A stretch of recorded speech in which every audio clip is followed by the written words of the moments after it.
కేసీఆర్ ముఖ్యమంత్రి కాకముందు అల్లాపూర్లో 10 లక్షలకు కూడా ఎవడు భూమి కొనలే. ఇక్కడ కొన్నాడా? కేసీఆర్ వచ్చినాక మీ భూమి ధర ₹1,00,00,000 అయిందా లేదా?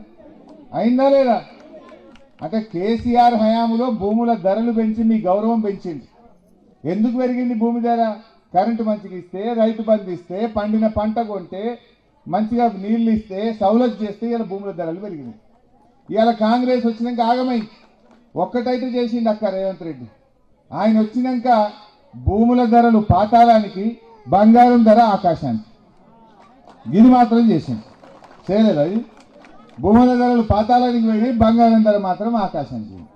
ఇంతకు మించి ఏమైనా చేసిందని నాకు చెప్పురు. మీరు ఆలోచన చేయండి. మరి బీజేపీ కూడా వస్తుండే అడిమిట్లా. వానికి అసలు ఎందుకు ఓటేయాలి?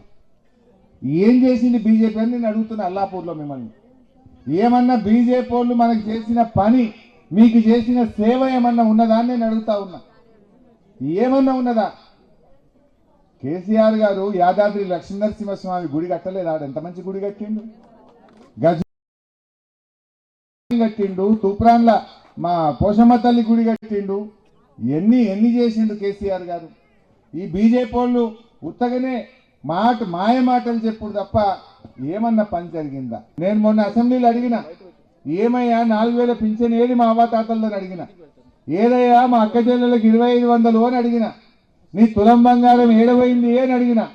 అడిగితే ఏమంటాడు రేవంత్ రెడ్డి? ఏమయ్యా హరీష్ రావు బాగా తిడుతున్నావు నన్ను, నీ లాగులో తొండలు జొరగొడతా అంటాడు.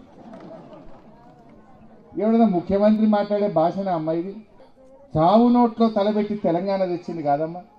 తెలంగాణ తెచ్చిన కేసీఆర్ను పట్టుకొని, నీకంటే 20 ఏళ్ళు వయసులో పెద్దోడు ఆయన పట్టుకొని నీ పేగులుడ వీక్తా, నీ కండ్ల గుడ్లుడ వీక్తా, నీ లాగులో తొండలు ఇది ఆ ముఖ్యమంత్రి మాట్లాడేది. ఇది పద్ధత నేను అడుగుతా ఉన్నా. ఎన్ని రోజులు కేసీఆర్ని తిట్టుకుంటూ బతావు? ఎన్ని రోజులు కేసీఆర్ని తిట్టుకుంటూ బతావు? ఎవరైనా ముఖ్యమంత్రికి చరిత్రలో ఒక పేరు ఉంటుంది.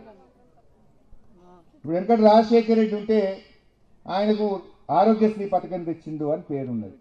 ఎన్టీ రామారావు ఉంటే ₹2 కిలో బియ్యం తెచ్చిండు అని ఆయనకు పేరు పడ్డది. కేసీఆర్ ఉంటే రైతు బంధు పెట్టిండు, 24 గంటల కరెంట్ ఇచ్చిండు, 2,000 పెన్షన్ ఇచ్చిండు అని కేసీఆర్కు పేరు పడ్డది. రేవంత్ రెడ్డికి ఏం పేరు పడ్డదమ్మా?